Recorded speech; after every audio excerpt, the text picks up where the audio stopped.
자식 얼굴을 1년 넘게 못 본 아버지, 왜 이렇게 됐을까요?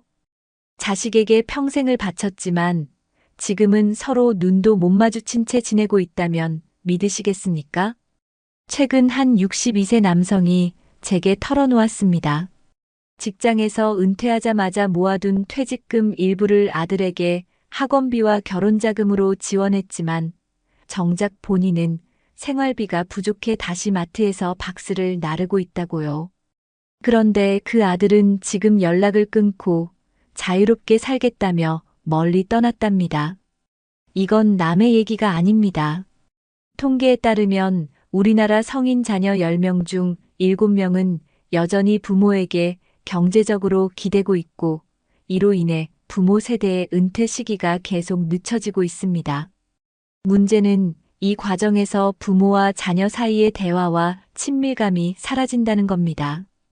이 영상에서 우리는 왜 이런 일이 벌어지는지, 그리고 어떻게 하면 자녀와의 관계를 지키면서도 내 노후를 지킬 수 있는지에 대해 이야기하려 합니다. 지금 보지 않으면 나중에 같은 후회를 하게 될지도 모릅니다. 본격적인 영상 시작 전에 구독과 좋아요는 영상 제작에 정말로 큰 힘이 됩니다. 또한 오늘의 영상에는 위에 말씀드린 내용과 관련된 대한민국에서 일어나고 있는 비참한 사례 한 가지와 그와 반대되는 사례를 소개해드리겠습니다. 여러분들이 다 들어보시고 어느 쪽이 내가 원하는 노후의 인생인지 생각해 보시는 시간이 되시기 바라겠습니다.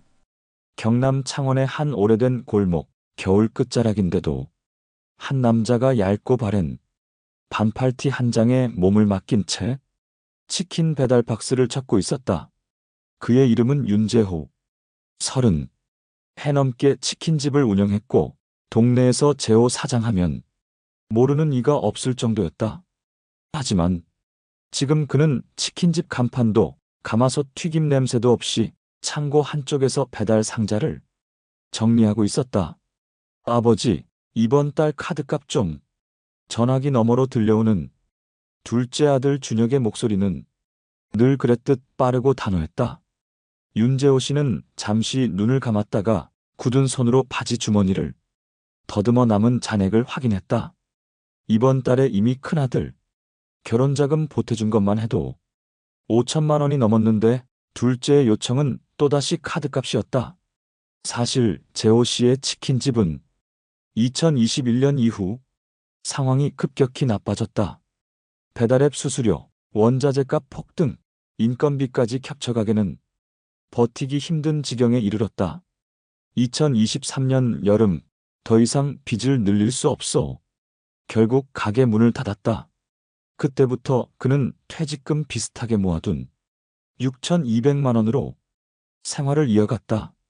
하지만 그 돈은 자식들의 결혼자금과 생활비 지원으로 절반 이상이 금세 사라졌다. 큰아들 민수는 직장을 다니다 코로나 이후 구조조정으로 퇴직했고 당분간 사업 준비라며 부모 집에 들어왔다. 그때부터 전기세, 가스비, 식비까지 몽땅 부모 카드로 나갔다. 민수는 집에서 온라인 강의를 듣고 주말이면 친구들과 등산을 가거나 낚시를 다녔다. 재호 씨가 일이라도 좀 해보라고 말하면 아버지, 요즘 세상 몰라서 그래, 준비 안 하고 나갔다가 망하는 거 한순간이야라며 웃어넘겼다. 둘째 준혁은 사정이 더 복잡했다. 직장 생활을 하다가 주식 투자에 손을 댔는데 2024년 주식시장 폭락으로 수천만 원의 빚을 지게 됐다. 그는 아버지에게 이번만 도와주면 다시는 안 그럴 게라고 약속했지만 그 약속은 3달도 못 갔다. 카드값 연체, 대출 이자, 독촉장, 그리고 사채 전화까지 집으로 걸려오기 시작했다. 재호 씨는 그때마다 허름한 반팔티 차림으로 은행을 오가며 대출 상환 연기를 요청했다. 가장 뼈아픈 건 이 모든 상황이 가족끼리의 대화마저 앗아갔다는 거였다. 저녁 식탁에 앉아도 자식들은 휴대폰 화면만 바라봤다. 아버지, 나중에 얘기해요. 지금 바빠요. 그 한마디에 재호 씨는 숟가락을 내려놓고 방으로 들어갔다. 방 한쪽 옷걸이에 걸린 목이 늘어나고 기름때가 밴 허름한 반팔티가 그의 시선을 붙잡았다. 그 옷은 치킨집을 처음 열었던 1995년에 입던 유니폼이었다. 그때는 그 옷을 입고 기름이 튀어도 손님이 몰려와 정신이 없어도 행복했었다. 그 반팔티를 바라보며 재호 씨는 한숨을 내쉬었다. 내가 뭘 잘못했길래 애들이 이렇게 된 걸까? 주변 친구들도 비슷한 처지였다. 같이 치킨집 하던 친구는 큰딸 전세금 보태주다 보니 자기 집을 팔아야 했다고 했고, 옆 동네 철물점 사장은 사위 사업 자금으로 빌려준 돈을 못 받아 결국 폐업했다. 모두가 자식이 잘 되길 바랐는 대로 이야기를 시작했지만 끝은 늘 허탈했다. 윤재호 씨 집 거실 한 구석에는 아직도 배달앱에서 쓰던 헬멧과 치킨 박스가 쌓여 있었다. 그 옆에는 무거운 전기밥솥과 쌀 포대가 놓여 있었는데 그 쌀의 절반은 둘째가 월세 사는 원룸으로 가져간 뒤였다. 아버지, 요즘 쌀값 올라서요. 집에서 좀 가져가도 되죠? 그 질문에 재호 씨는 말없이 고개만 끄덕였다. 문제는 재호 씨의 건강도 빠르게 나빠지고 있다는 점이었다. 허리 통증은 오래전부터 있었지만 무거운 상자를 옮기다 보니 더 심해졌다. 병원에 가면 의사는 일을 줄이라고 하지만 그는 웃으며 말했다. 일 안 하면 카드값이 못 막아요, 선생님. 의사도 더 이상 뭐라 할 수 없었다. 그의 하루는 이렇게 흘렀다. 새벽 5시에 눈을 떠 편의점 아르바이트로 4시간 근무, 오전 10시부터 오후 5시까지 창고에서 상자 정리, 저녁에는 배달 대행으로 동네를 누빈다. 그렇게 하루가 끝나면 손목과 어깨는 욱신거렸지만 통장 잔액은 여전히 바닥을 쳤다. 그 와중에 둘째 준혁이 또 전화를 걸어왔다. 아버지, 급하게 100만 원만 보내주세요. 진짜 이번이 마지막이에요. 재호 씨는 대답 대신 창문 밖을 바라봤다. 어둠 속에서 반사되는 가로등 불빛이 허름한 반팔티 위로 스며들었다. 그 옷은 점점 더 낡아가고 있었고 마치 그의 마음처럼 해지고 있었다. 그날 밤 재호 씨는 방 한구석에서 허름한 반팔티를 다시 꺼내들었다. 옷감은 곳곳이 해져 있었고 기름 얼룩은 아무리 빨아도 지워지지 않았다. 그 옷을 손에 쥐고 있자 가게를 처음 열던 날이 떠올랐다. 손님들이 줄을 서고 닭이 튀겨지는 소리가 매장 안을 가득 채웠던 그 시절. 하지만 지금 그의 손끝은 옛날의 기름 냄새 대신 세제와 먼지 냄새만이 감돌았다. 다음 날 아침 문간에서 누군가 초인종을 눌렀다. 배달 기사였다. 소포 상자에는 즉석밥 12개, 라면 20봉이라고 적혀 있었다. 보낸 사람은 큰아들 민수였다. 전화가 바로 걸려왔다. 아버지, 요즘 바쁘실 텐데 식사라도 챙기시라고 보냈어요. 그 말에 잠시 마음이 풀리는 듯 했지만 곧 민수의 다음 말이 이어졌다. 그리고 이번 달 전기요금이 많이 나왔는데 조금만 보태주실 수 있을까요? 그 순간 재호 씨의 표정은 굳어졌다. 따뜻함과 무거움이 동시에 밀려왔다. 저녁이 되자 둘째 준혁이 집에 들렀다. 바깥바람을 막는 두꺼운 외투를 입고 있었지만 얼굴은 창백했다. 아버지, 오늘 집에 잠깐 있어도 돼요? 원룸 보일러가 고장나서요. 재호 씨는 말없이 끄덕였지만 준혁이 들어선 순간부터 거실 공기는 무거워졌다. TV에서는 뉴스가 흘러나왔다. 2025년 성인 자녀 부양으로 인한 부모 세대의 노후 불안 심화. 앵커의 목소리가 날카롭게 울렸다. 준혁은 뉴스 화면을 슬쩍 보더니 리모컨으로 채널을 돌렸다. 아버지, 이런 얘기는 안 듣는 게 좋아요. 괜히 기분만 상하잖아요. 밤 9시가 넘자 큰아들 민수에게서 또 전화가 왔다. 아버지, 이번 주말에 애들 데리고 집에 가도 될까요? 집 근처 놀이터에서 놀게. 말은 그렇게 시작됐지만 대화 끝에는 혹시 생활비, 조금만이란 부탁이 따라왔다. 재호 씨는 그날 하루 3번이나 조금만이라는 말을 들었다. 하지만 그의 통장은 이미 이번 달 관리비조차 내기 어려운 상태였다. 며칠 뒤 재호 씨는 오래전 치킨집 단골 손님이었던 이웃 최 사장을 마트 앞에서 만났다. 서로 반가워 인사를 나누다 보니 대화는 자연스럽게 자식 이야기로 흘렀다. 우리 아들도 40이 넘었는데 아직도 집에서 나갈 생각을 안 해요. 내가 그만 지원하겠다고 했더니 화를 내더군요. 효도는 바라지도 않는데. 그 말에 재호 씨는 씁쓸하게 웃었다. 서로의 이야기가 너무 닮아 있었기 때문이다. 그날 밤 재호 씨는 허름한 반팔티를 입고 주방에 섰다. 둘째 준혁이 가져온 라면을 끓이고 김치를 꺼내 작은 접시에 담았다. 방에서 나오던 준혁이 그 모습을 보고 중얼거렸다. 아버지, 이렇게 사시는 거 보면 마음이 좀 그렇네요. 재호 씨는 젓가락을 들며 웃어 보였다. 마음만 그렇고 행동은 그대로잖냐? 그 말에 준혁은 아무 대꾸도 하지 않았다. 주말이 되자 큰아들 민수가 아이 둘을 데리고 왔다.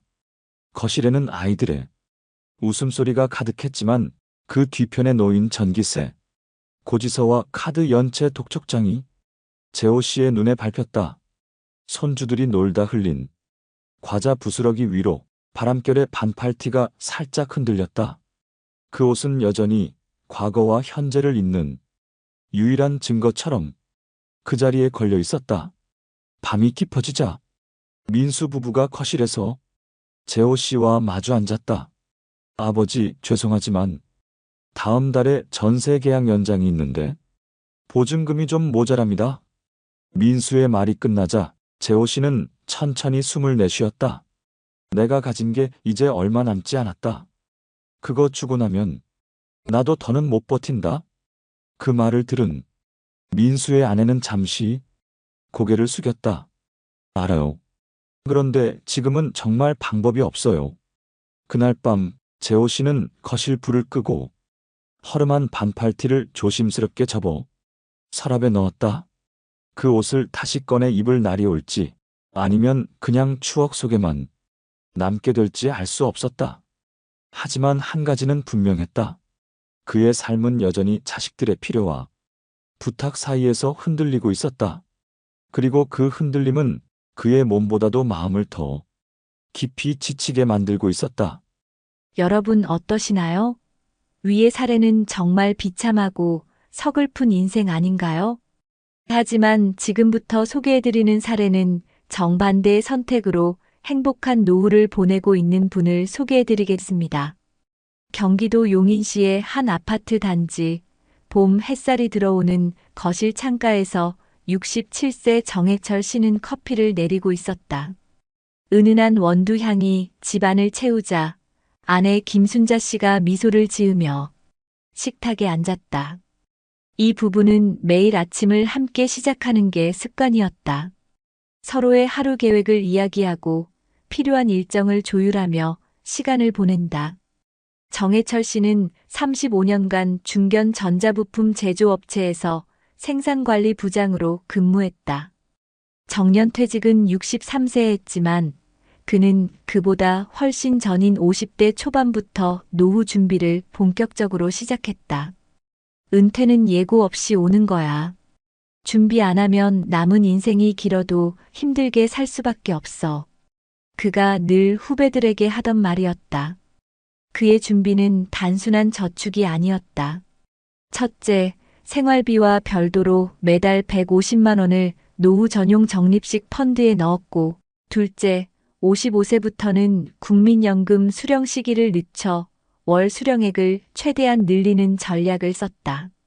셋째, 40대 중반부터는 금융 자산의 절반을 안정형 채권과 배당주 위주로 운용해 경기 변동에도 흔들리지 않도록 했다. 부부의 가장 큰 원칙은 자녀에게 무리한 지원을 하지 않는다였다. 아들 38과 딸 35 모두 대학 등록금까지만 지원했고 결혼 자금은 직접 마련하도록 했다. 처음엔 불만이 많았죠. 다른 친구들은 부모가 집도 해주고 차도 사주는데 정 씨는 웃으며 당시를 회상했다. 하지만 덕분에 애들이 스스로 계획 세우고 대출 상환도 책임지면서 훨씬 단단해졌어요. 은퇴 후 그의 월 소득 구조는 안정적이었다. 국민연금 월 190만 원, 개인연금 월 80만 원, 그리고 배당금이 분기마다 평균 150만 원씩 들어왔다. 아파트는 이미 대출 없이 자기 소유였고 5년 전엔 상가 건물 일부를 매입해 매달 100만 원가량의 임대료도 받았다. 모든 수입은 부부 생활비 250만 원을 제외하고는 다시 재투자하거나 여행 자금으로 모았다. 특히 그는 건강 관리에도 철저했다. 퇴직 후 매일 오전엔 단지 내 피트니스 센터에서 1시간 근력 운동을 하고 오후에는 근처 하천을 따라 걷는 게 일과였다. 돈만 있으면 뭐해요? 몸이 버텨줘야 즐길 수 있는 거죠. 그는 60대 들어 체중을 8kg 감량했고 혈압과 혈당도 정상 범위를 유지했다. 이 부부가 가장 행복을 느끼는 순간은 원하는 사람과 원하는 시간에 만나고 돌아올 수 있는 자유다. 올해 초에도 부산에 사는 대학 동창 부부와 2박 3일 여행을 다녀왔는데 숙소 예약부터 식사, 관광까지 모두 느긋하게 즐겼다. 누군가의 부탁 때문에 무리하게 돈을 쓰거나 억지로 시간을 쪼개는 일은 이제 없어요. 이 자유는 철저한 계획과 거절할 줄 아는 용기에서 비롯됐다. 물론 자녀와의 관계도 돈 문제로 틀어진 적이 없다. 딸이 결혼 후 첫 집을 구할 때 보증금 일부를 지원해달라는 부탁을 했지만 정 씨는 조건을 달았다. 3년 안에 전액 상환할 것. 딸 부부는 처음엔 부담스러워했지만 약속을 지켰고 그 과정에서 재정 관리 능력이 크게 늘었다. 지금은 오히려 부모에게 이제부턴 저희가 여행 경비 드릴게요라고 말할 정도다. 정 씨는 주변 지인들의 힘든 이야기를 들을 때마다 마음이 무겁다. 친구 중 한 명은 아들에게 수억 원을 빌려줬다가 못 받고 집까지 팔아 전세로 이사했다. 또 다른 지인은 은퇴 후 연금을 전부 아들 사업자금으로 쓰고 지금은 경비 일을 한다. 그 친구들이 저를 부러워하는데 사실 특별한 건 없어요. 다만 자식과 돈 문제는 선을 지키고 노후 자산은 어떤 경우에도 건드리지 않은 것뿐이죠. 이런 원칙 덕분에 그는 67세인 지금도 한 달에 2번은 아내와 공연을 보고 계절이 바뀔 때마다 국내 여행을 다닌다. 부부는 올해 가을 3주 일정으로 유럽 여행을 계획 중이다. 모든 경비는 이미 여행 적립 통장에서 준비됐고 비행기 표와 숙소 예약까지 마쳤다. 정해철 씨는 말했다. 노후가 편안하려면 먼저 내 삶의 기둥을 세워야 해요. 그 기둥은 돈과 건강, 그리고 자존심이죠.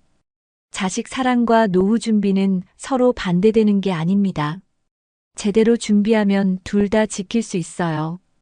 그의 거실 책장 한쪽에는 은퇴 후 30년이라는 제목의 노트가 꽂혀 있다. 그 속에는 매년 수정하는 재정 계획표와 건강 기록, 하고 싶은 일 목록이 빼곡히 적혀 있었다. 정해철 씨는 그 노트를 꺼내 다음 달 계획을 점검하며 창밖의 봄 햇살을 바라봤다. 창가에 걸린 커튼 사이로 들어온 빛이 그의 노후처럼 따뜻하고 안정적으로 느껴졌다. 여러분, 혹시 아세요? 성인 자녀가 부모와 함께 사는 현상은 한국만의 이야기가 아닙니다. 해외 자료를 보면 미국에서는 2023년 기준 25세에서 34세 사이 청년의 약 5명 중 1명이 여전히 부모 집에 살고 있습니다. 특히 남성의 비율이 여성보다 높게 나타나는데 경제 불확실성과 주거비 부담이 가장 큰 이유로 꼽혔습니다.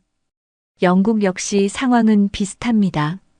25세에서 34세 남성의 약 23%, 여성의 15%가 부모와 동거하고 있고 일부 지역에서는 이 수치가 더 높습니다. 유럽연합 전체를 보면 부모 집을 떠나는 평균 나이가 26세를 넘어섰고 일부 국가는 30세를 훌쩍 넘기기도 합니다. 예를 들어 북유럽 국가 중 하나는 평균 독립 나이가 21세지만 남유럽 일부 국가는 31세를 기록하고 있습니다. 이 차이는 주거 시장 구조, 노동 환경, 문화적 요인이 복합적으로 작용한 결과라고 합니다. 주거 환경과 비용 문제를 보면 더 명확해집니다.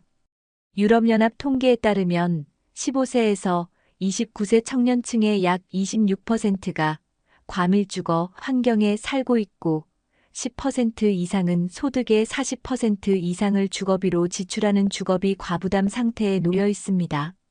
주거비 부담이 크면 독립 시기가 늦어질 수밖에 없습니다.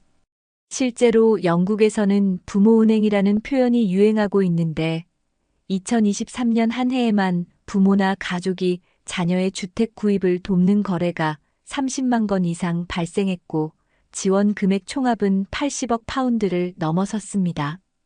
평균 지원액도 약 2만 7천 파운드로 결코 적지 않은 규모입니다. 이처럼 부모의 자산이 자녀의 주거 진입에 직결되는 구조는 단기적으로는 도움이 되지만 장기적으로는 부모의 노후 재정을 줄이고 세대 간 자산 격차를 확대하는 부작용을 낳을 수 있다는 지적이 이어지고 있습니다. 미국 설문조사에서도 흥미로운 결과가 나왔습니다. 부모와 함께 사는 청년들의 다수는 재정적으로는 분명 도움이 된다고 답했지만 동시에 사회적 관계 형성, 자율성, 경력 개발 측면에서는 손해를 보고 있다고 응답했습니다. 즉, 경제적 안정과 개인의 독립성 사이에 뚜렷한 긴장 관계가 있다는 겁니다. 일본의 경우에는 이 문제를 더 심각하게 보고 있습니다. 성인 자녀가 장기간 부모와 함께 살며 경제적으로 의존하는 현상이 고령 부모의 생활 안정과 건강, 돌봄 부담에 직접적인 악영향을 주고 있다는 사실이 드러나면서 8050 문제라는 이름으로 공식 사회 문제로 다루고 있습니다. 이는 부모가 80대, 자녀가 50대가 되어도 여전히 한 집에서 살며 부모 재정에 의존하는 상황을 가리킵니다. 국제기구와 해외 연구기관들은 공통적으로 이런 현상이 단순한 가족 문화 차원의 문제가 아니라고 말합니다. 주거비 상승, 고용 불안정, 비정규직 확대, 경기 변동 등이 복합적으로 맞물려 청년 세대의 독립을 늦추고 그로 인해 부모 세대의 은퇴 시점과 노후 재정 계획이 흔들린다는 겁니다. 특히 부모 세대가 자녀 지원을 위해 자신의 연금, 저축, 투자 자산을 조기에 소진하면 장기적으로는 부모 본인의 생활 안정성이 크게 떨어질 수 있습니다. 그 결과 은퇴를 늦추거나 건강이 악화된 상태에서도 이를 이어가야 하는 사례가 늘어납니다. 또한 해외 통계는 부모의 지갑이 자녀의 삶의 궤적에 얼마나 직접적인 영향을 미치는지 잘 보여줍니다. 가족 지원이 있는 청년은 주거 진입과 결혼, 출산을 상대적으로 빠르게 경험하지만 지원이 없는 청년은 이 모든 과정이 수년씩 늦어집니다. 이는 사회 전반의 인구 구조와 경제 흐름에도 파급 효과를 미칩니다. 특히 영국과 일부 유럽 국가에서는 가족 지원이 부동산 시장 가격을 떠받치는 요인으로 분석되기도 합니다. 자녀가 부모의 지원을 받는 것이 당연시되는 구조에서는 부모 세대가 지원할 여력이 없을 경우 그 자녀는 구조적으로 불리한 위치에 놓이게 됩니다. 결국 해외 여러 나라의 자료가 공통적으로 말하는 건 하나입니다. 세대 간 지원은 필요하지만 과도한 의존은 부모와 자녀 모두의 미래를 갉아먹는다는 사실입니다. 부모의 노후 안정성과 자녀의 독립 사이의 균형이 무너지면 앞서 이야기한 사례처럼 부모는 경제적 정서적 부담에 시달리고 자녀는 자기 삶의 방향을 스스로 개척할 기회를 잃게 됩니다. 이는 특정 나라의 예외적인 문제가 아니라 미국, 영국, 유럽연합, 일본 등 다양한 국가에서 확인된 보편적 흐름이며 그 결과와 위험성은 국경을 넘어 유사하게 나타나고 있습니다. 그렇다면 이 문제를 풀기 위해선 구체적이고 지속 가능한 대책이 필요합니다. 국내 전문가들은 부모와 자녀 모두가 재정 독립을 목표로 한 장기 계획을 세워야 하며 이를 지원하는 사회적 장치가 병행되어야 한다고 강조합니다. 실제로 대한민국의 여러 지자체에서는 노인의 경제 적사회적 자립을 돕는 다양한 프로그램을 운영하고 있습니다. 예를 들어 서울시는 어르신 맞춤형 일자리 사업을 통해 만 65세 이상 노인에게 경비도서관 관리 공공환경 미화 등 연간 약 5만 개의 일자리를 제공합니다. 부산시는 신중년 경력형 일자리 사업을 추진해 60세 이상 퇴직자들이 전문 경력을 살려 사회서비스, 지역행정, 멘토링 분야에 재취업할 수 있도록 돕고 있습니다. 또한 경기도는 노인 사회활동 지원 사업을 통해 매년 약 9만 명의 어르신이 월 30만 원 내외의 활동비를 받으며 지역사회 봉사, 돌봄 서비스, 공공시설 관리 등에 참여하도록 하고 있습니다. 이러한 프로그램은 단순히 경제적 보탬을 주는 것에 그치지 않고 사회적 고립을 예방하고 정신 건강을 유지하는 데도 효과가 큽니다. 한편 해외에서도 비슷한 문제를 해결하기 위한 제도가 활발히 운영되고 있습니다. 일본은 생애 현역 사회를 표방하며 70세 이후에도 근로 기회를 보장하는 법을 제정해 기업이 고령자의 재고용을 의무적으로 검토하도록 하고 정부는 지역별 고령자 취업센터를 운영해 맞춤형 직업 알선과 교육을 제공합니다. 영국은 세대 간 주거 프로그램 인터제너레이셔널 리빙 프로그램을 통해 주거 공간이 넓은 고령자와 청년층을 매칭하여 저렴한 임대료와 생활 도움을 맞바꾸는 구조를 만들었습니다. 이로써 청년의 주거비 부담을 줄이고 노인의 고립감을 완화하는 효과를 동시에 거두고 있습니다. 캐나다의 일부 주에서는 노인 재정 상담 서비스를 지방정부 차원에서 무상으로 제공하여 은퇴자들이 자산운용 부채관리 연금 수령 계획을 전문가와 함께 재점검할 수 있도록 돕고 있습니다. 국내에서도 이러한 해외 사례를 참고해 지자체 단위로 노후 재정 상담과 가족 재정 교육 프로그램을 확대하면 부모와 자녀 모두의 의존 관계를 줄이는 데 도움이 될 것입니다. 특히 부모 세대는 자신의 최소 생활비와 의료비, 주거비를 반드시 계산해 두고 그 범위 안에서만 자녀 지원을 하도록 재정 원칙을 세워야 하며 자녀 세대는 일정 기간 내에 경제적으로 독립하는 목표를 명확히 해야 합니다. 결국 부모와 자녀 모두가 독립적인 생활 기반을 갖추면서도 건강한 관계를 유지하려면 개인의 노력과 더불어 이를 뒷받침할 사회적 제도적 장치가 함께 마련되어야 합니다. 지금 이 순간에도 전국 곳곳의 복지관과 지자체 센터에서는 다양한 기회가 열려 있습니다. 중요한 건 먼저 발걸음을 옮겨 그 문을 두드리는 것입니다. 그것이 노후를 지키고 자녀와의 관계를 건강하게 유지하는 첫걸음이 될 것입니다. 허름한 반팔티 한 장, 낡은 옷걸이에 걸린 채 계절을 견디고 빛바랜 천위로 스민 세월의 냄새. 그 옆에 놓인 새벽 햇살처럼 반짝이는 새 셔츠 한 벌. 한 사람은 과거에 묶여 있고 또 다른 한 사람은 미래를 품고 있다. 여러분, 우리는 오늘 두 사람의 삶을 들었습니다. 하나는 자식 사랑이라는 이름으로 모든 것을 내어주고 남은 건 텅 빈 통장과 고단한 몸뿐인 삶이었습니다. 허름한 반팔티를 입고 새벽마다 무거운 상자를 옮기며 자식의 부탁에 고개를 끄덕일 수밖에 없었던 그 아버지. 그리고 또 한 사람, 젊은 날부터 자신의 노후를 지키기 위해 계획하고 원칙을 지켜왔더니 자녀를 사랑했지만 사랑이 빚이 되지 않도록 했고 그 결과 은퇴 후에도 웃으며 아침 커피를 마실 수 있었던 사람. 두 사람 모두 자식을 사랑했습니다. 하지만 한 사람은 그 사랑이 스스로를 무너뜨리는 족쇄가 되었고, 다른 한 사람은 그 사랑을 서로를 지키는 울타리로 만들었습니다. 여러분, 우리도 선택할 수 있습니다. 언제까지나 허름한 반팔티를 붙잡고 살아갈 것인지, 아니면 내 몸과 마음을 지켜주는 따뜻한 옷을 준비해두고 노후를 맞이할 것인지, 지금부터라도 늦지 않았습니다. 내 노후를 위해, 그리고 자녀의 진짜 독립을 위해 경계와 원칙을 세워야 합니다. 내 삶의 최소한을 지키고 자녀와의 관계에서는 사랑과 지지를 아끼지 않되 내 미래를 담보로 주지 않는 용기. 그 용기가 결국 나를 지키고 자녀를 성장시키는 가장 큰 선물이 될 것입니다. 여러분, 오늘 하루만이라도 거울 앞에 서서 스스로에게 물어보세요. 나는 어떤 옷을 입고 내 노후를 맞이하고 싶은가? 그 대답이 앞으로 여러분의 10년, 20년을 바꾸게 될 것입니다.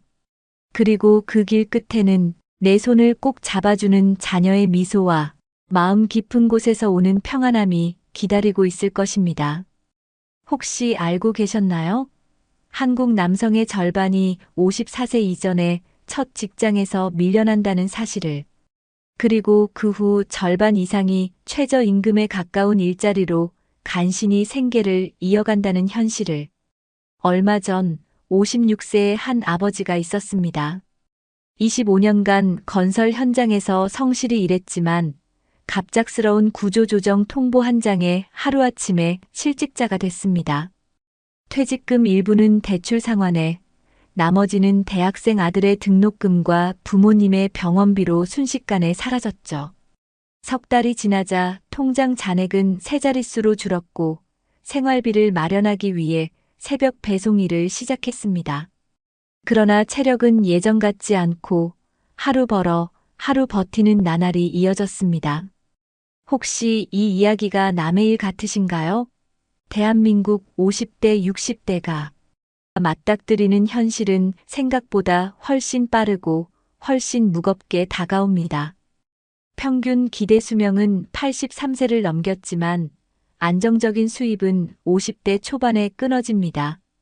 그 사이 공백을 메우지 못하면 길어진 노후는 버티기가 아니라 버거움으로 채워집니다. 하지만 지금부터라도 방향을 바꿀 수 있습니다. 이미 많은 분들이 교환 가치를 키워 재취업의 벽을 넘고 노후의 빈칸을 채우고 있습니다. 오늘 영상 끝까지 보시면 앞으로 20년을 지킬 수 있는 생존 전략을 손에 넣게 될 겁니다. 늦었다고 생각하는 순간 기회는 더 멀어집니다. 지금 시작하지 않으면 평생 후회할 수 있습니다. 본격적인 영상 시작 전에 구독과 좋아요는 영상 제작에 정말로 큰 힘이 됩니다. 또한 오늘의 영상에는 위에 말씀드린 내용과 관련된 대한민국에서 일어나고 있는 비참한 사례 한 가지와 그와 반대되는 사례를 소개해드리겠습니다. 여러분들이 다 들어보시고 어느 쪽이 내가 원하는 노후의 인생인지 생각해 보시는 시간이 되시기 바라겠습니다. 아빠, 이 차 이제 바꿀 때 되지 않았어? 토요일 오전 주차장에 세워둔 10년 된 은색 소나타 옆에서 아들이 툭 던진 말이었다. 차체 곳곳에는 작은 흠집과 도색 벗겨짐이 있었고 핸들을 잡을 때마다 삐걱이는 소리가 귀에 거슬렸다. 그러나 그는 대답 대신 창문에 묻은 먼지를 손바닥으로 쓱 문질렀다. 박성만 씨는 작년 봄까지 서울의 한 중견 건설 회사에서 부장으로 근무했다. 27년 동안 현장을 뛰며 아침 일찍 출근해 밤늦게까지 보고서를 붙들고 살았다. 그는 스스로를 현장형 관리자라 불렀다. 아침 회의 전 안전모를 쓰고 현장을 둘러보는 게 몸에 밴 습관이었다. 그 생활이 평생 이어질 거라 믿었다. 그러나 지난해 회사의 대규모 구조조정 소식이 들려왔고 명단 속에 자신의 이름을 발견했을 때 그는 그저 서류 한 장처럼 조용히 책상 위에 사직서를 올려놓았다. 퇴직금은 5억 2천만 원 숫자만 보면 결코 적지 않았다. 그러나 그 돈의 절반은 은행 대출 상환으로 빠져나갔다. 집을 살 때 받은 주택담보대출과 아이들 대학 등록금을 마련하기 위해 쓴 신용대출이었다. 남은 돈은 2억이 조금 넘었지만 부동산 세금과 부모님 병원비, 2달 뒤 결혼하는 큰딸이 혼수 자금으로 나가니 통장은 순식간에 비어갔다. 아버지, 이번 달에도 전세 대출, 이자 오를 거라네요. 작은 아들이 전화를 걸어온 날 그는 순간 말을 잇지 못했다. 기준금리가 한 번 오를 때마다 아들의 부담이 커지는 게 눈에 보였다. 그는 도와달라는 말 대신 한숨을 길게 삼켰다. 퇴직 후 한 달은 집 안정리에 시간을 썼다. 옷장 속 오래된 와이셔츠와 낡은 안전화를 정리하고 나니 하루하루가 길게 느껴졌다. 둘째 달부터는 이력서를 쓰기 시작했다. 50장이 넘는 지원서를 보냈지만 돌아온 답장은 몇 줄짜리 불합격 통보뿐이었다. 면접 기회를 얻은 건 손에 꼽을 정도였고 그마저도 면접관의 눈빛은 왜 이 나이에라는 질문을 던지고 있었다. 경력은 훌륭하신데요. 저희 팀원 평균 연령이 32입니다. 조직 적응이 쉽지 않으실 겁니다. 한 인사 담당자의 말이 마지막 면접이었다. 돌아오는 길 그는 지하철 창밖으로 스쳐 지나가는 회색 빌딩들을 멍하니 바라봤다. 생활비는 매달 마이너스였다. 아내는 식비를 줄이기 위해 대형마트 대신 동네 재래시장을 돌았다. 저녁 식탁 위 반찬 가짓수가 줄었고 고등어 대신 오징어가 자주 올라왔다. 전기료를 아끼기 위해 불필요한 방 전등을 꺼두고 겨울에는 내복 2겹을 껴입었다. 그럼에도 카드값, 결제일이 다가올 때면 그는 통장 잔액을 몇 번이고 확인했다. 우리 차 다음 검사 땐 통과할 수 있겠어? 아내가 운전석 옆에서 조심스레 물었다. 아직은 탈만해. 기름값만 잘 관리하면 돼. 그는 대답했지만 속으로는 차량 보험 갱신과 정비, 비용이 겹칠 날을 걱정하고 있었다. 지인의 권유로 부동산 중개보조원 교육을 받으러 갔다. 시간 자유롭고 수입 괜찮다는 말에 혹했지만 현실은 달랐다. 발품을 팔아도 계약한 건 성사시키기 어려웠고 수수료는 생각보다 적었다. 3개월간 벌어들인 돈은 고작 100만 원 남짓. 그는 그 돈으로 아내 생일 선물 대신 쌀과 참기름을 샀다. 어느 날 저녁 오랜만에 가족이 모두 거실에 모였다. 큰딸이 결혼 준비로 바빴지만 시간을 내 부모 집에 들른 것이다. 아빠, 결혼식 때 신부 입장할 때 나랑 손 꼭 잡고 걸어야 해. 그 말에 그는 웃었지만 마음 한구석이 찡했다. 경제적 부담 속에서도 딸의 행복한 순간만은 지켜주고 싶었다. 그의 친구 중 몇 명은 퇴직 후 카페나 작은 음식점을 열었다. 하지만 1년을 버티지 못하고 문을 닫는 경우가 많았다. 임대료와 재료비, 인건비가 매출을 갉아먹었고 손님이 줄어드는 계절에는 빚만 늘어났다. 그는 그 모습을 보며 함부로 창업에 뛰어들 용기가 나지 않았다. 그렇게 1년이 지나갔다. 통장에 남은 돈은 500만 원도 채 되지 않았다. 차는 여전히 10년 된 소나타였고 주차장에서 마주할 때마다 이 차가 내 마지막 재산일지도 모른다는 생각이 스쳤다. 이웃 김 씨가 새 차를 뽑았다는 소문을 들었지만 그는 그냥 고개를 끄덕이며 웃었다. 안에서 들끓는 감정을 말로 꺼내진 않았다. 퇴직 1년이 지나던 초봄, 박성만 씨는 집 근처 도서관에서 중장년 재취업 창업 지원 프로그램 전단지를 발견했다. 무료 강의라는 말에 반신반의하며 강의실 문을 열었는데 예상외로 자리가 꽉 차 있었다. 강사는 지금 가진 경험을 현금 흐름으로 바꾸는 법에 대해 이야기하고 있었다. 그는 메모지 한 장을 꺼내 강사가 말하는 교환 가치라는 단어를 크게 적었다. 강의가 끝나고 그는 오랜만에 마음이 조금 들떴다. 내가 가진 게 뭐지? 집에 돌아와 식탁 위에 흰 종이를 놓고 건설 현장에서 쌓은 경험을 하나씩 적었다. 현장 관리, 공정 계획, 안전 교육, 협력업체 조율 적다 보니 이걸 필요한 사람이 있을까? 하는 의문도 들었다 하지만 일단 적어두기로 했다. 며칠 뒤 예전 후배에게 연락이 왔다. 중소건설업체에서 안전관리 교육을 해줄 사람이 필요하다는 것이었다. 강사료는 많지 않았지만 그는 단번에 수락했다. 교육 당일 그는 10년 된 소나타를 타고 1시간 넘게 달려 현장에 도착했다. 안전모와 조끼를 챙겨 입는 순간 오랜만에 예전이 자신으로 돌아간 듯했다. 강의를 마치고 돌아오는 길 소나타 라디오에서 흘러나오는 음악이 왠지 더 선명하게 들렸다. 그 일을 계기로 그는 프리랜서 안전관리 강사로 몇 건의 강의를 맡게 됐다. 한 달 수입이 예전 월급의 절반에도 못 미쳤지만 마음속엔 작은 자신감이 싹 텄다. 그는 이 일을 더 키우기 위해 SNS 마케팅 강의를 듣기 시작했다.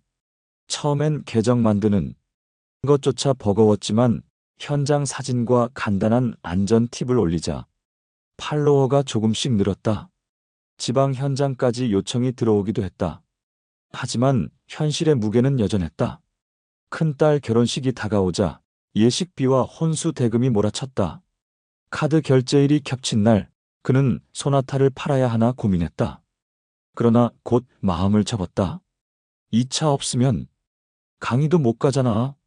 주차장에서 차를 쓰다듬으며 그는 혼잣말을 했다. 여름이 지나자 그는 또 다른 도전을 했다. 동네 주민센터에서 모집하는 중장년 기술 멘토링 프로그램에 지원한 것이다. 젊은 창업자들에게 건설 현장 노하우를 전해주는 일이었다. 몇 번의 만남이 이어졌고 그는 그들이 겪는 시행착오를 줄이는데 도움을 줄 수 있다는 사실에 보람을 느꼈다. 한 창업자가 말했다. 선생님 조언 덕분에 불필요한 공사비를 줄였어요. 덕분에 사업이 한숨 돌았네요. 그 말은 오래 귀에 남았다. 그의 삶은 여전히 빠듯했다. 그러나 예전처럼 아무것도 할 수 없다는 절망은 줄어들었다. 대신 아직 할 수 있는 게 있다는 생각이 자리 잡았다. 그는 매일 아침 소나타 운전석에 앉아 다음 강의 장소를 내비게이션에 찍었다.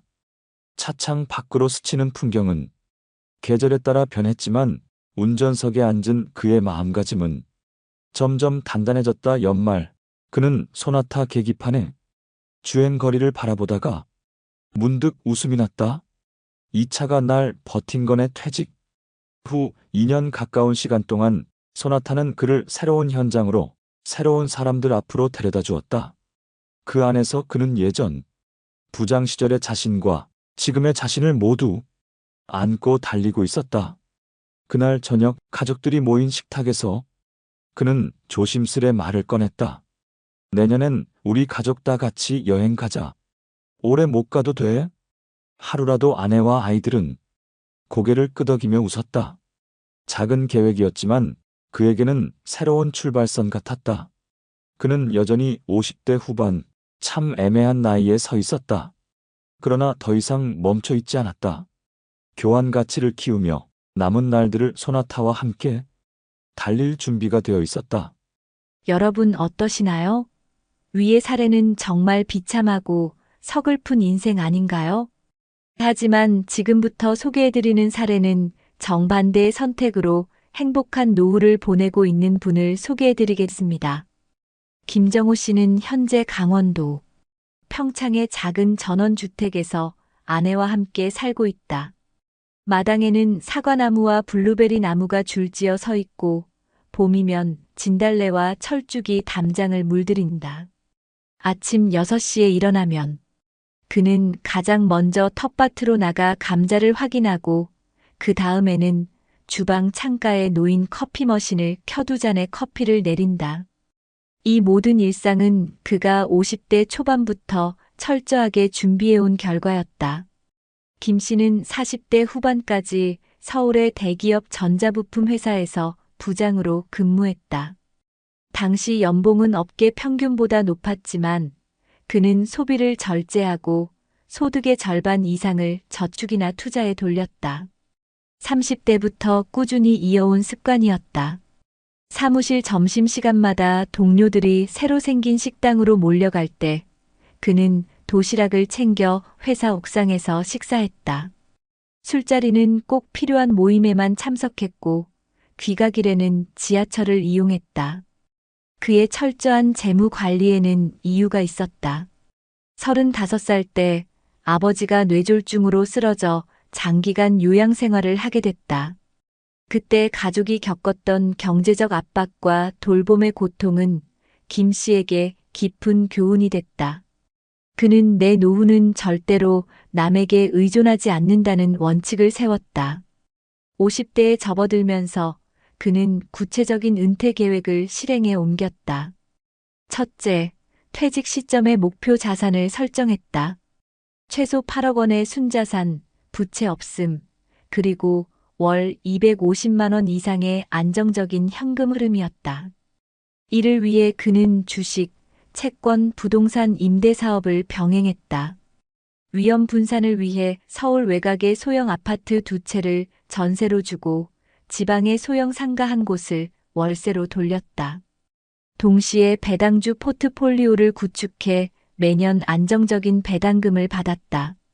둘째, 은퇴 후에도 교환 가치를 유지할 수 있는 직업을 준비했다. 그는 전자부품 품질 관리 분야의 전문성을 살려 50대 초반부터 주말마다 온라인 강의를 만들고 산업기사 시험 대비 교재를 집필했다. 처음에는 부업 수준이었지만 점차 구독자와 수강생이 늘면서 월 100만 원 이상의 추가 수입이 들어왔다. 그는 이를 전액 재투자했다. 셋째, 건강 관리를 철저히 했다. 매일 5km 이상 걷기, 주 3회 수영, 정기 건강검진은 필수였다. 돈이 있어도 건강을 잃으면 무용지물이라는 생각 때문이었다. 덕분에 은퇴 시점에도 혈압, 혈당, 체중 모두 정상 범위를 유지했다. 2018년 그는 56세에 스스로 회사를 나왔다. 당시 퇴직금은 1억 8천만 원, 이미 부채는 없었고 투자 자산은 7억 원에 달했다. 매달 부동산 임대료 180만 원, 배당금 70만 원, 온라인 강의 수입 100만 원이 안정적으로 들어왔다. 생활비를 감안해도 매달 100만 원 이상이 남았다. 은퇴 후 그는 강원도에 40평 규모의 단층 주택을 지었다. 설계 단계부터 에너지 절약형 구조를 적용해 난방비를 최소화했다. 마당에는 채소와 과일 나무를 심어 식비 절감에도 도움이 됐다. 아내와 함께 매주 한 번은 인근 마을의 봉사활동에 참여했고 계절마다 여행을 다녔다. 제주도 올레길, 일본 북해도, 유럽 트레킹까지 다양한 여정을 소화했다. 김 씨의 가장 큰 자부심은 돈 걱정 없는 일상이었다. 전기요금 고지서가 와도 대형가전 교체가 필요해도 자녀가 손주 학원비를 부탁해도 그는 표정이 변하지 않았다.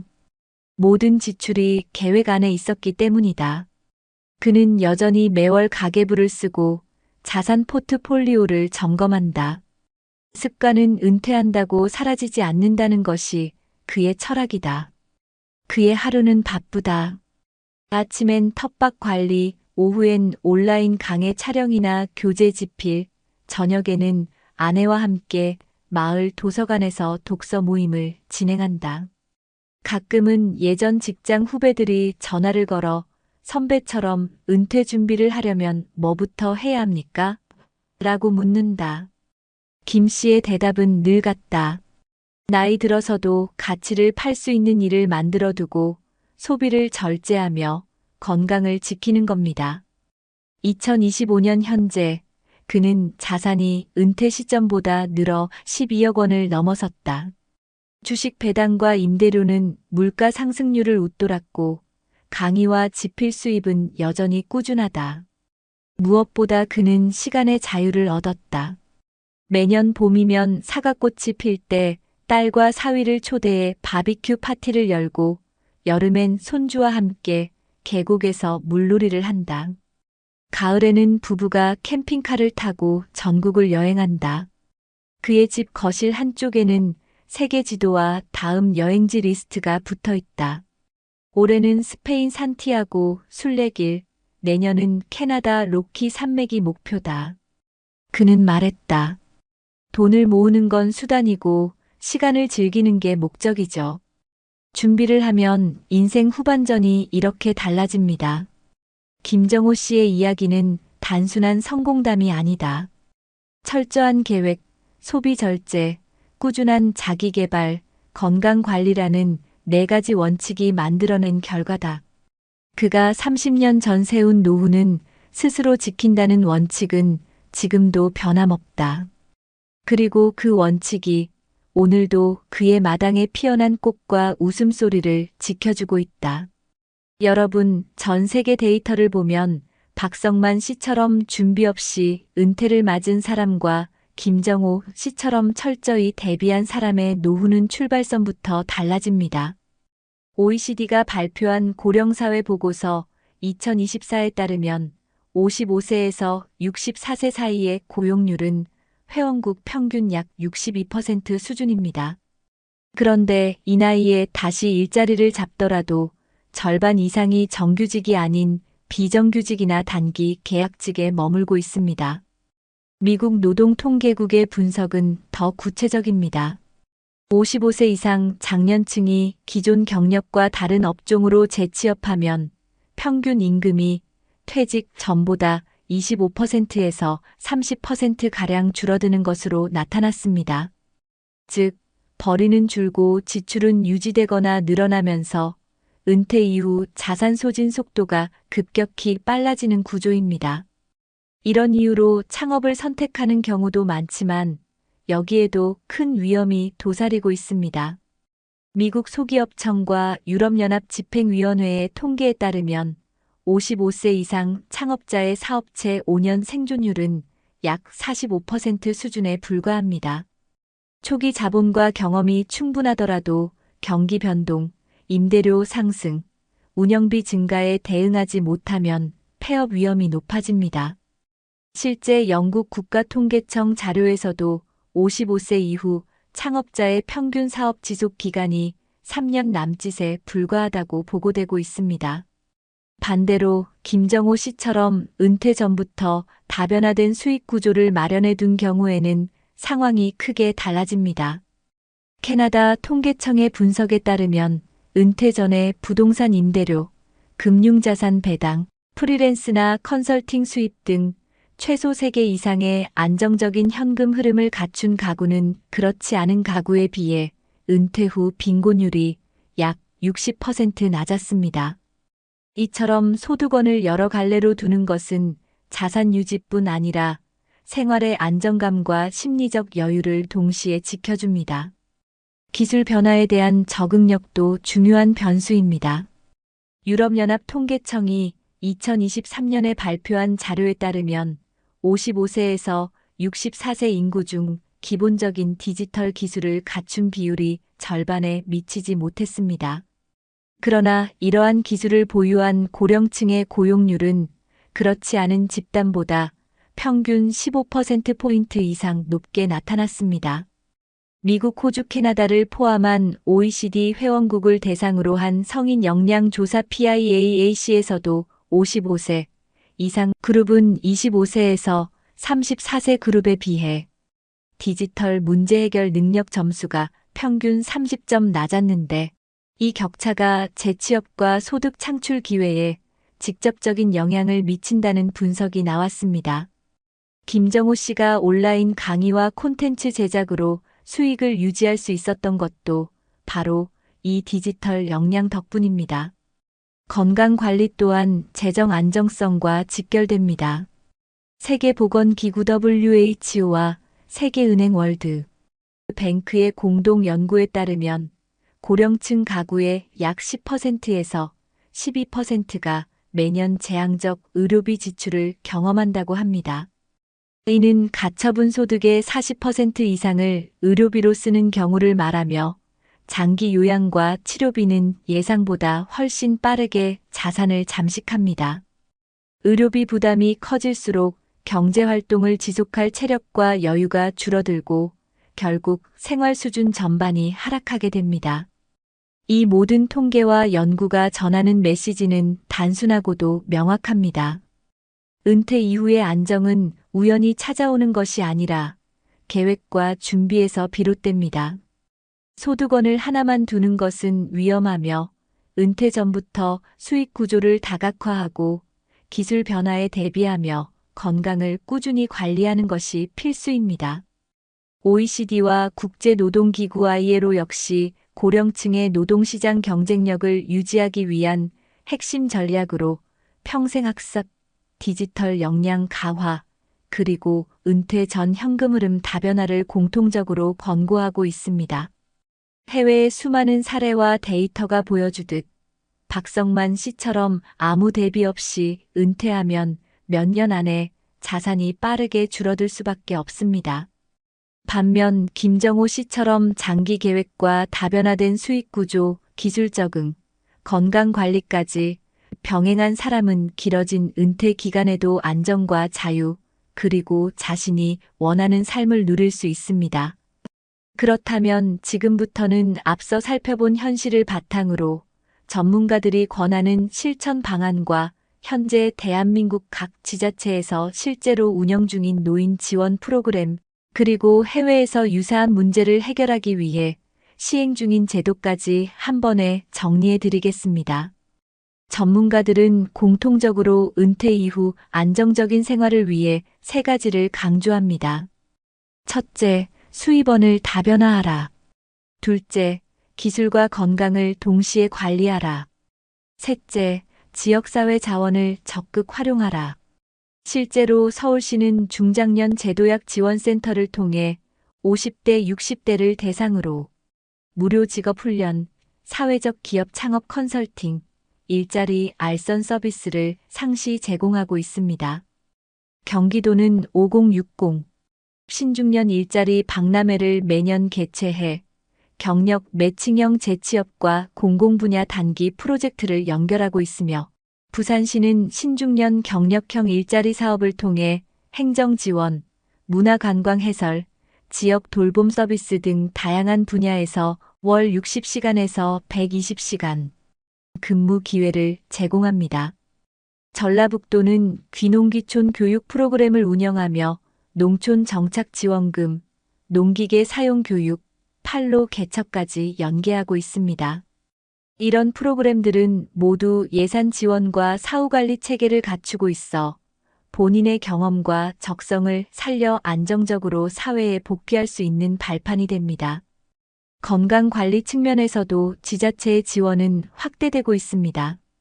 예를 들어 대전시는 어르신 건강 100세 프로젝트를 통해 만성질환 예방 검진, 운동 처방, 영양 상담을 무료로 제공하고 전남 순천시는 마을 건강 코디네이터를 배치해 취약 고령층의 건강 상태를 정기적으로 점검합니다. 해외 사례를 보면 일본은 한국보다 먼저 고령화 사회에 진입한 만큼 체계적인 대응책을 갖추고 있습니다. 일본 정부는 고령자 고용 안정법을 개정해 기업이 원하면 70세까지 고용을 연장하거나 재고용하도록 유도하며 지방자치단체 차원에서는 실버인재센터를 운영해 은퇴자의 경력에 맞는 단시간 근로와 지역사회 봉사활동을 연결합니다. 유럽에서도 참고할 만한 정책이 많습니다. 독일은 시니어 전문가 파견제를 통해 은퇴 기술자와 중소기업을 매칭해 단기장기 프로젝트를 수행하게 하고 프랑스는 인터젠 프로그램으로 고령층이 청년과 함께 창업하거나 기술을 전수하는 구조를 지원합니다. 캐나다는 에이징 인 플레이스 정책을 국가 차원에서 추진해 노인이 살던 지역에서 계속 거주하며 필요한 복지건강주거 서비스를 통합적으로 받도록 하고 있습니다. 이러한 해외 사례들이 보여주는 핵심은 노후 문제를 개인 노력만으로 풀기보다 제도 지역 사회망을 적극 활용하는 것이 훨씬 효과적이라는 점입니다. 그러므로 시청자 여러분도 거주지 지자체 홈페이지나 주민센터를 통해 지금 참여할 수 있는 프로그램을 확인하고 그 과정에서 필요한 기술 교육 건강검진 네트워크 형성을 병행하길 권합니다. 준비는 빠를수록 좋고 혼자 하는 것보다 지역과 제도가 제공하는 인프라를 타는 것이 훨씬 안전합니다. 그렇게 하면 여러분의 은퇴 후 20년, 30년도 불안이 아니라 가능성과 선택지로 채울 수 있습니다. 한 번뿐인 저녁, 지나온 길은 발자국으로 남고 앞으로 갈 길은 선택으로 빛난다. 여러분, 오늘 우리는 두 사람의 이야기를 들었습니다. 한 사람은 준비 없이 퇴직을 맞아 하루하루를 버티며 오래된 소나타의 핸들을 잡고 생계를 이어갔습니다.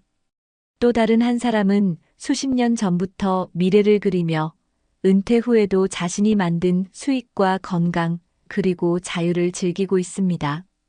같은 세월을 살았지만 결과는 이렇게 달랐습니다. 한쪽은 불안 속에서 시간을 보내고 다른 한쪽은 설렘 속에서 하루를 엽니다. 이 차이를 만든 건 운이 아니라 미리 준비한 선택이었습니다. 우리 모두 언젠가는 60대, 70대의 문 앞에 서게 됩니다. 그 문을 열었을 때 마주할 풍경이 황혼 속 고립이 될지, 노을빛 속 행복이 될지는 지금 이 순간의 결심과 행동에 달려 있습니다. 이제라도 우리는 할 수 있습니다. 작은 기술을 배우고 사람과의 연결을 만들고 건강을 지키며 내 손으로 나를 지탱할 수 있는 교환 가치를 키우는 겁니다. 그것이 먼 훗날 사랑하는 가족과 웃으며 식탁에 둘러앉을 수 있는 가장 확실한 방법입니다. 여러분, 남은 인생의 마지막 장은 아직 쓰이지 않았습니다. 오늘의 선택이 여러분의 내일을 따뜻하게 물들이길 바랍니다. 그리고 그 내일이 눈물 대신 웃음으로 기억되길 진심으로 바랍니다. 혹시 아십니까? 오래된 친구와의 거리가 멀어지는 순간 노후의 균형도 무너질 수 있다는 사실을 얼마 전 부산의 한 58세 남성이 은퇴 3년 만에 친구 모임을 모두 끊었다는 기사가 나왔습니다. 이유는 단순했습니다. 생활비와 병원비, 부모님 간병비가 한꺼번에 몰려오면서 한 달에 한 번이던 점심 모임조차 사치가 돼버린 겁니다.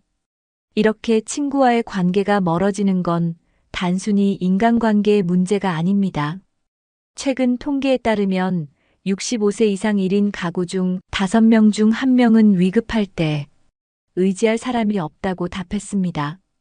친구와의 만남이 줄면 정보 교류 정서적 지지사회적 참여가 모두 약해져 결국 자존감이 무너지고 건강과 경제에도 악영향이 미칩니다. 심지어 세계보건기구 WHO는 사회적 고립을 조기 사망 위험 요인으로까지 규정했죠.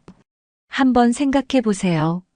내일 갑자기 병원에 실려가거나 급하게 도움을 청해야 할 상황이 온다면 지금 바로 전화를 걸 수 있는 사람이 몇 명이나 있으신가요?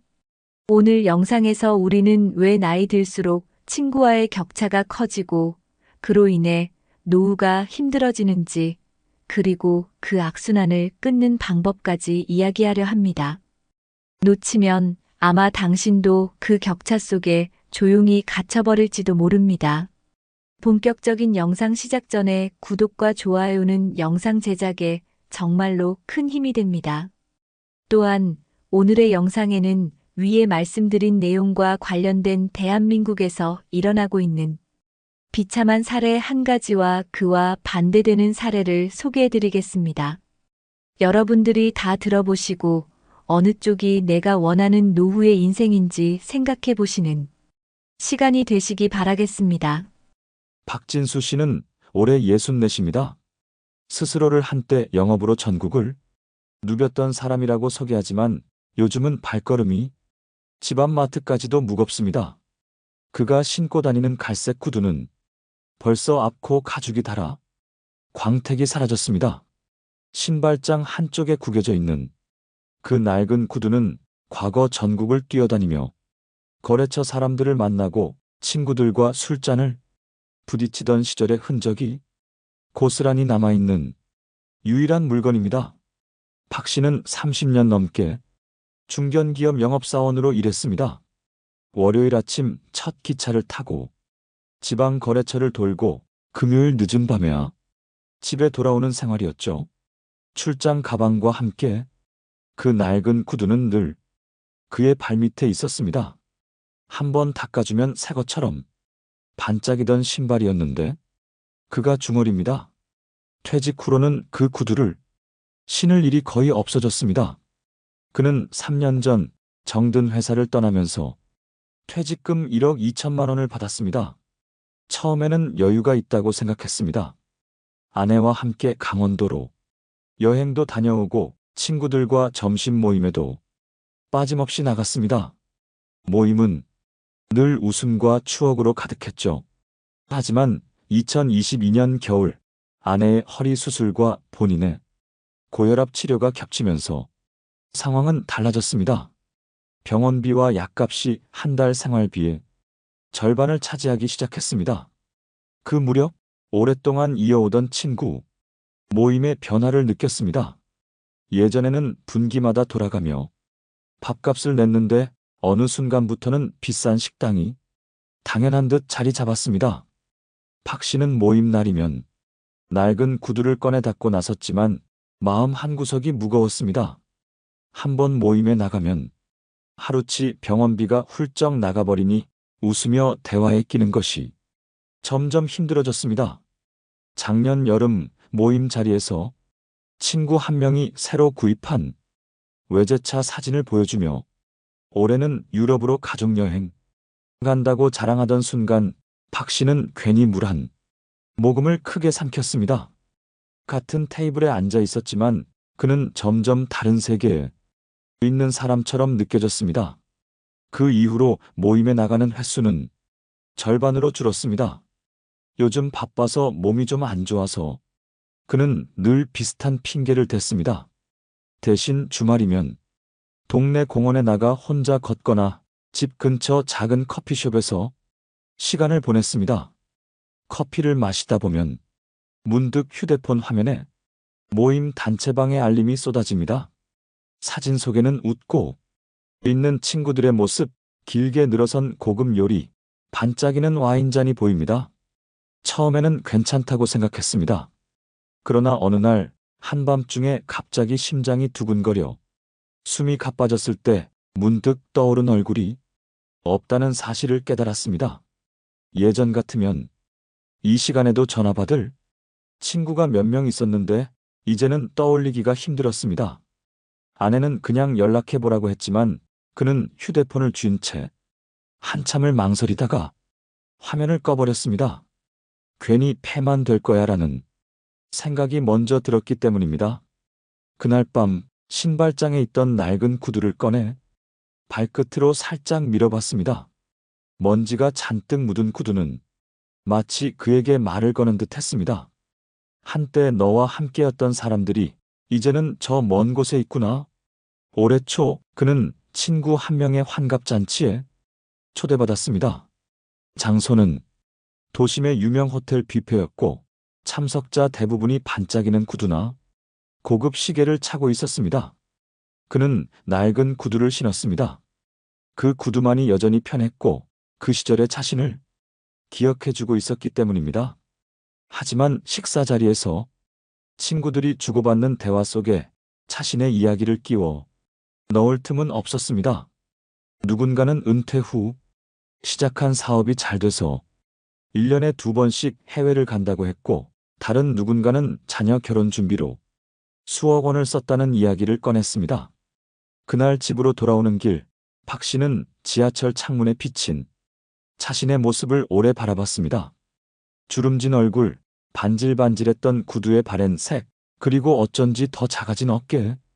그는 생각했습니다. 언제부터 이렇게 멀어진 걸까? 친구들과의 거리가 아니라 내 세상과 그들의 세상의 거리가.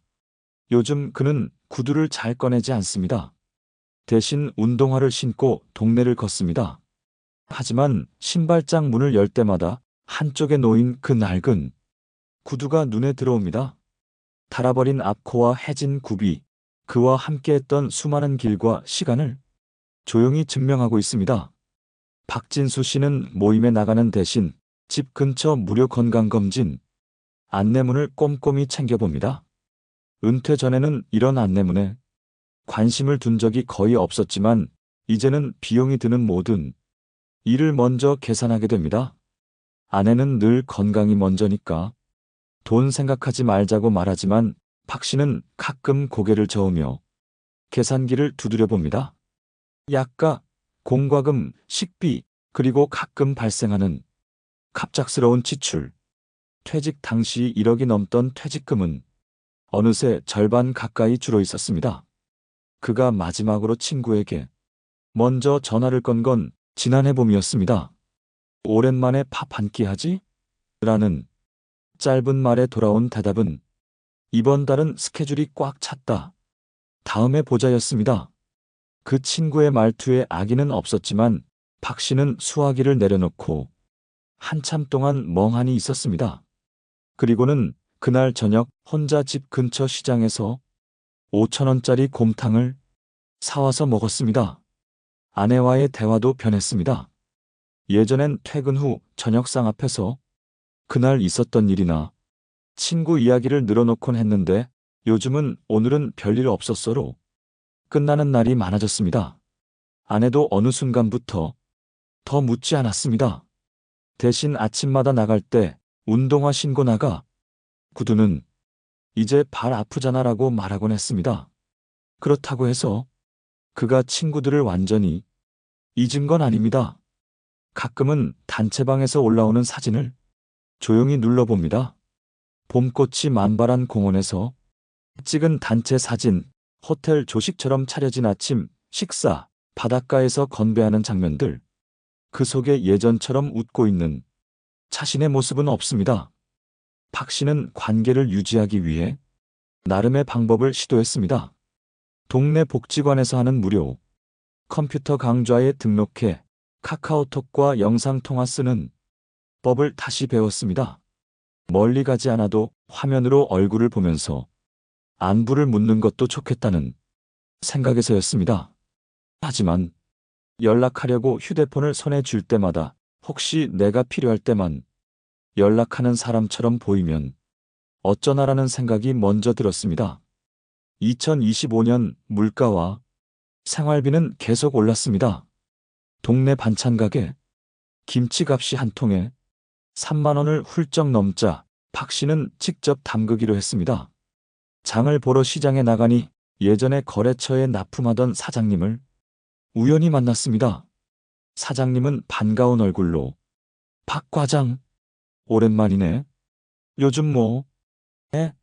라고 물었지만 박 씨는 그냥 집에 있죠라는 짧은 대답을 하고 웃었습니다.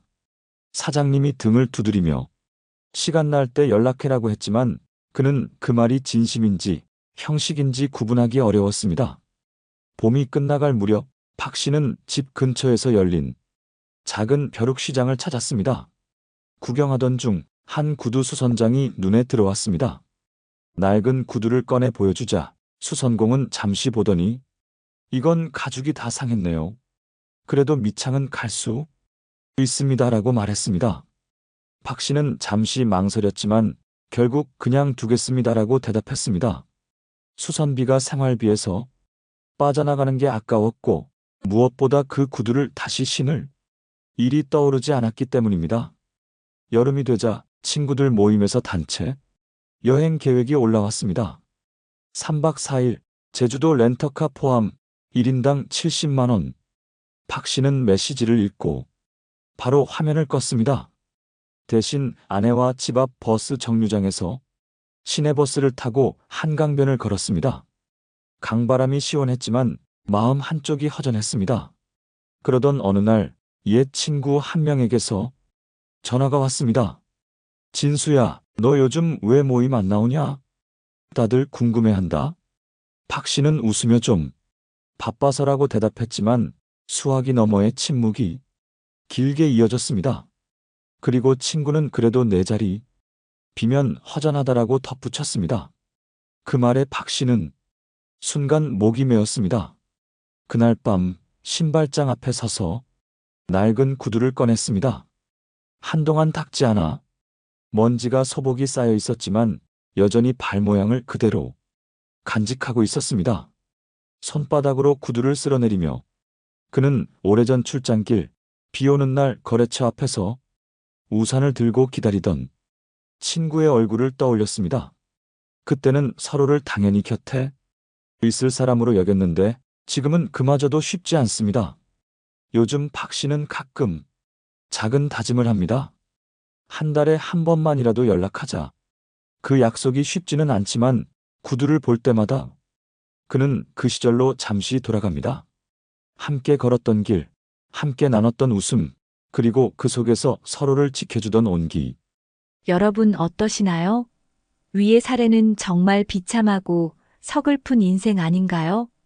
하지만 지금부터 소개해드리는 사례는 정반대의 선택으로 행복한 노후를 보내고 있는 분을 소개해드리겠습니다.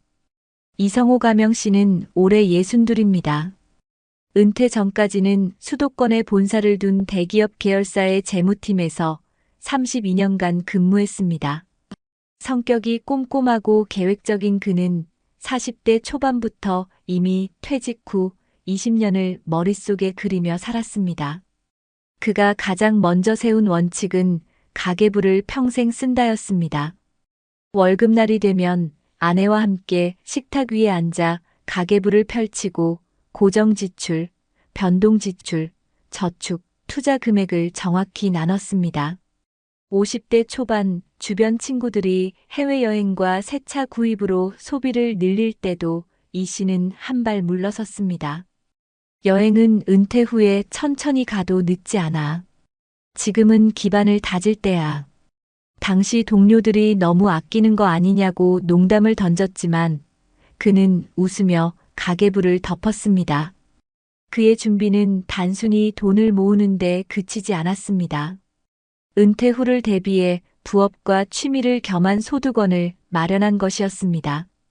55세 때부터 주말마다 목공 교실을 다니며 기술을 배웠고 만든 소형 가구를 온라인 마켓에 팔았습니다. 처음에는 용돈벌이 수준이었지만 입소문이 나면서 고정 주문이 생겼습니다. 이 덕분에 퇴직 후에도 매달 80만 원에서 100만 원 정도의 추가 소득이 꾸준히 들어왔습니다. 2019년 그는 1억 5천만 원의 퇴직금을 수령했습니다. 하지만 목돈을 단번에 투자하지 않았습니다. 주변에서 상가 하나 사두라는 말이 있었지만 그는 상가 경기 변동성과 세금 부담을 이유로 거절했습니다. 대신 퇴직금의 절반은 안정적인 채권과 배당주 펀드에 나눠 넣었고 나머지는 정기예금과 비상금 통장으로 분리했습니다. 노후에 중요한 건 돈을 불리는 게 아니라 지키는 거지라는 게 그의 철칙이었습니다. 건강 관리도 철저했습니다. 50대 중반부터 매일 아침 40분 걷기와 가벼운 근력 운동을 습관화했습니다. 담배는 20년 전 끊었고 술도 한 달에 2번 정도로 줄였습니다. 1년에 한 번 건강검진을 받고 의사가 권하는 예방접종은 빼놓지 않았습니다. 은퇴 후에도 그는 변함없이 새벽 6시에 일어나 운동화를 신고 동네 공원을 걷습니다. 아침 햇살이 하루를 만든다는 게 그의 말버릇입니다. 인간관계 관리에서도 그는 남다른 전략이 있었습니다. 퇴직 전부터 1년에 4번 오래된 친구들과 소박한 점심 모임을 기획했습니다. 장소는 항상 적당한 가격대의 한식집, 비용은 각자 부담. 사치 대신 모두가 편하게 모일 수 있는 자리를 만든 겁니다. 그는 연락처에 꼭 연락할 친구 7명을 따로 표시해두고 생일이나 기념일에는 꼭 안부 전화를 걸었습니다. 아내와의 관계 역시 돈독했습니다. 부부가 함께 노후 계획을 세우고 퇴직 후 첫 해에는 매달 한 번씩 부부 데이트 데이를 정했습니다. 영화관, 시립미술관, 근교 산책 등 돈이 많이 들지 않는 활동 위주로 시간을 보냈습니다. 대화를 나누는 시간을 의도적으로 확보한 덕분에 집 안에서 서로의 생활이 단절되는 일을 피할 수 있었습니다. 2023년 겨울, 그의 한 친구가 갑작스럽게 심장 질환으로 쓰러졌을 때, 이 씨는 한밤중에 바로 차를 몰고 병원으로 달려갔습니다. 내가 떠오르는 첫 번째 사람이었다는 친구의 말에 그는 가슴 한켠이 따뜻해졌다고 합니다. 이런 관계는 하루아침에 만들어진 게 아니라 수십 년간의 꾸준한 관심과 연락의 결과였습니다. 2025년 현재 그는 매달 국민연금과 개인연금에서 약 280만 원, 투자와 부업에서 약 90만 원의 수입을 얻습니다. 생활비는 월 250만 원 이내로 유지하고 남는 돈은 여행 적금과 비상금 통장에 나눠 넣습니다. 여름이면 아내와 기차를 타고 지방 소도시로 여행을 떠나고 겨울이면 손주와 함께 가까운 스키장을 찾습니다. 그의 집 신발장 한켠에는 낡은 등산화가 있습니다. 15년째 신고 있는 등산화인데 여전히 손질이 잘 되어 있습니다. 그는 말합니다. 이 등산화가 내 삶을 보여준다. 오래 신어도 닳지 않게 관리하며 쓰는 거지. 돈도 건강도 관계도 마찬가지야. 친구들과의 모임은 여전히 분기마다 이어집니다. 장소는 여전히 소박한 식당이지만 대화 속에는 웃음과 서로의 안부가 가득합니다. 모임이 끝나면 그는 반드시 다음 모임 날짜를 달력에 표시합니다. 사람은 기다릴 약속이 있어야 산다는 믿음 때문입니다. 그의 하루는 단순하지만 단단합니다. 아침에는 운동, 오전에는 목공 작업, 오후에는 독서나 아내와의 산책, 저녁이면 소박한 식탁 위에서 하루를 마무리합니다. 이성호 씨는 말합니다. 노후는 준비한 만큼 편해지고 나눈 만큼 행복해진다. 그의 표정은 주름이 깊었지만 그 주름 사이로 평안과 여유가 묻어났습니다. 여러분, 이런 친구 관계의 변화와 격차는 단순히 마음이 서운한 문제로 끝나지 않습니다. 해외 여러 연구와 통계는 나이가 들수록 사회적 연결망의 질과 빈도가 건강과 생존에 직접적인 영향을 미친다고 경고합니다. 세계보건기구는 2025년 보고서에서 외로움과 고립을 전 세계 공중보건의 우선 과제로 지정하며 이 문제가 심혈관 질환, 뇌졸중, 우울증 위험을 크게 높이고 심지어 조기 사망률까지 증가시킨다고 밝혔습니다.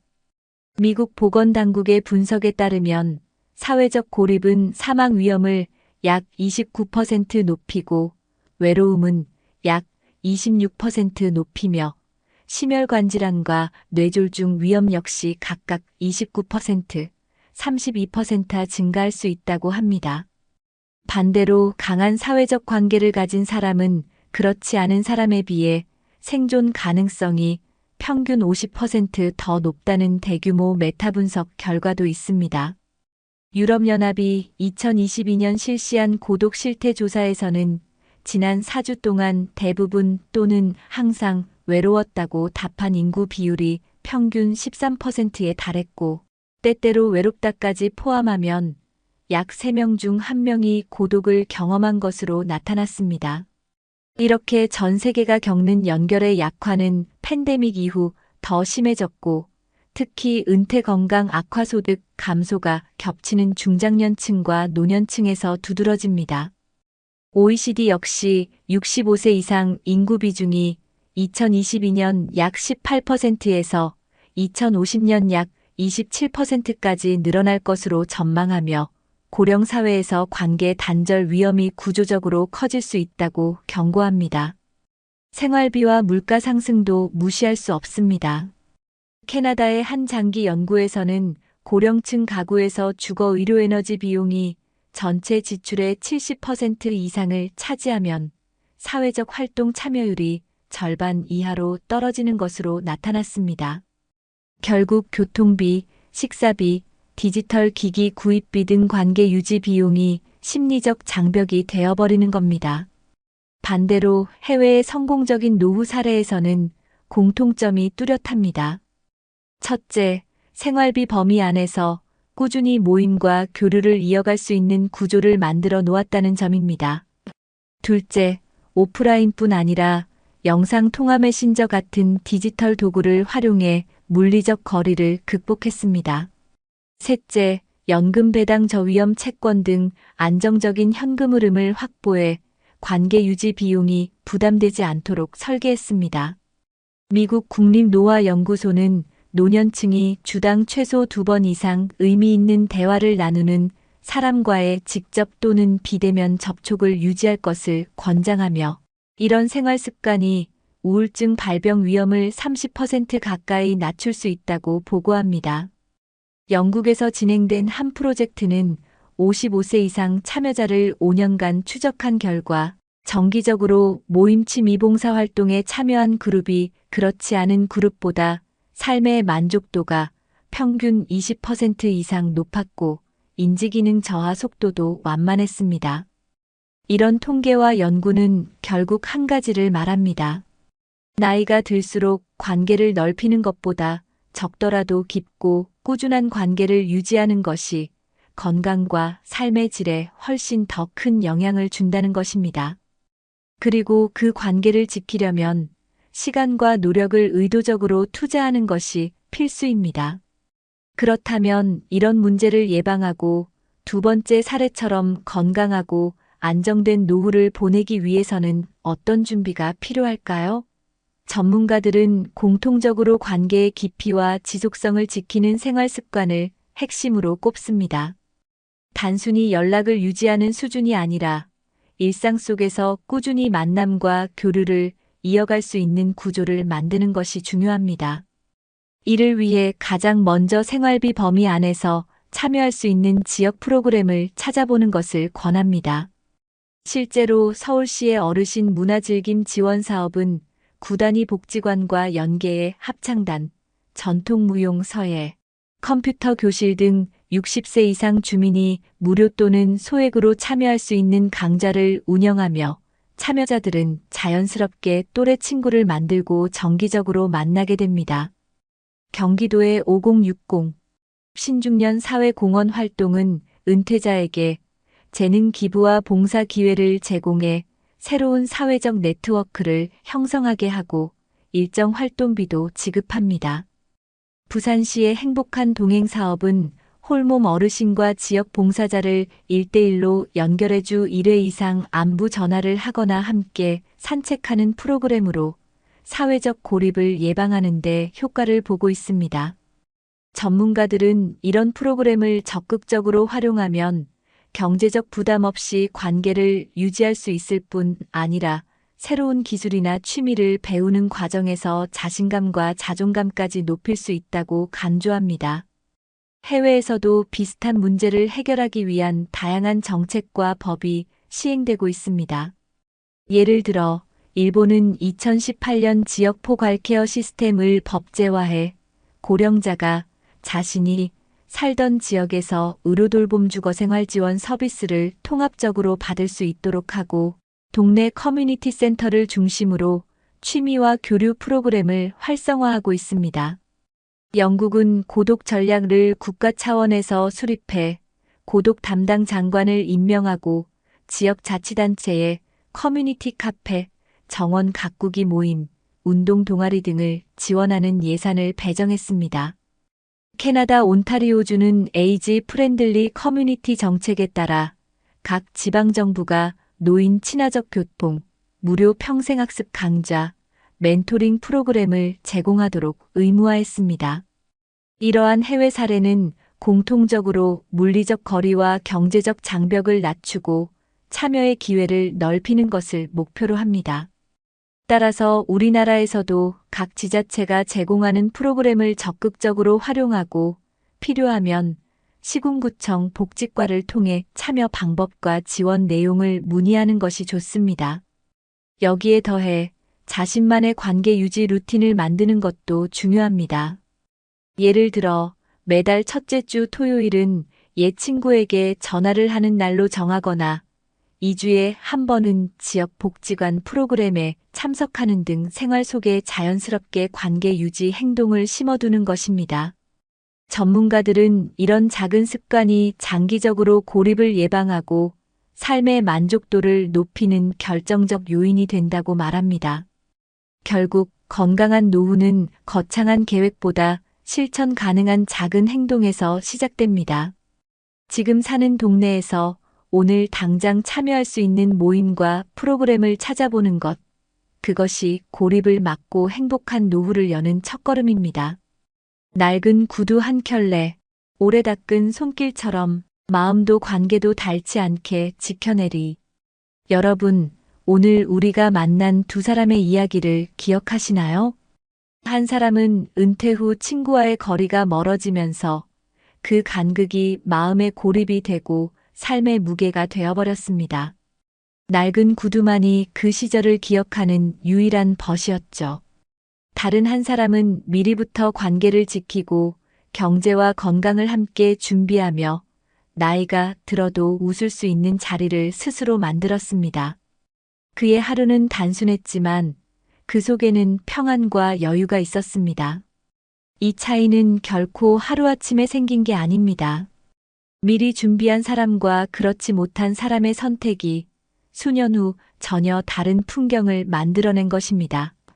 친구와의 약속을 지키는 힘, 생활비 안에서 즐길 수 있는 기회를 찾는 눈, 그리고 건강을 놓지 않으려는 꾸준함이 결국 행복한 노후를 완성시켰습니다. 여러분, 우리의 노후는 아무도 대신 살아주지 않습니다. 돈이든 건강이든 관계든 미리 다져놓은 사람만이 내일을 두려워하지 않습니다. 오늘 연락하고 싶은 사람이 있다면 지금 바로 전화하세요. 작은 안부가 내일의 든든한 울타리가 되고 한 번의 만남이 평생의 힘이 됩니다. 혹시 지금 마음속에 이런 다짐이 생기셨나요? 나는 낡은 구두 속에 멈춘 채 살지 않겠다. 내 발걸음이 향하는 곳마다 웃음과 온기가 함께하길. 그 다짐이 바로 여러분의 노후를 바꿉니다. 그리고 그 길 위에서 우리 모두가 조금 더 행복하고 따뜻한 하루를 맞이하길 진심으로 바랍니다.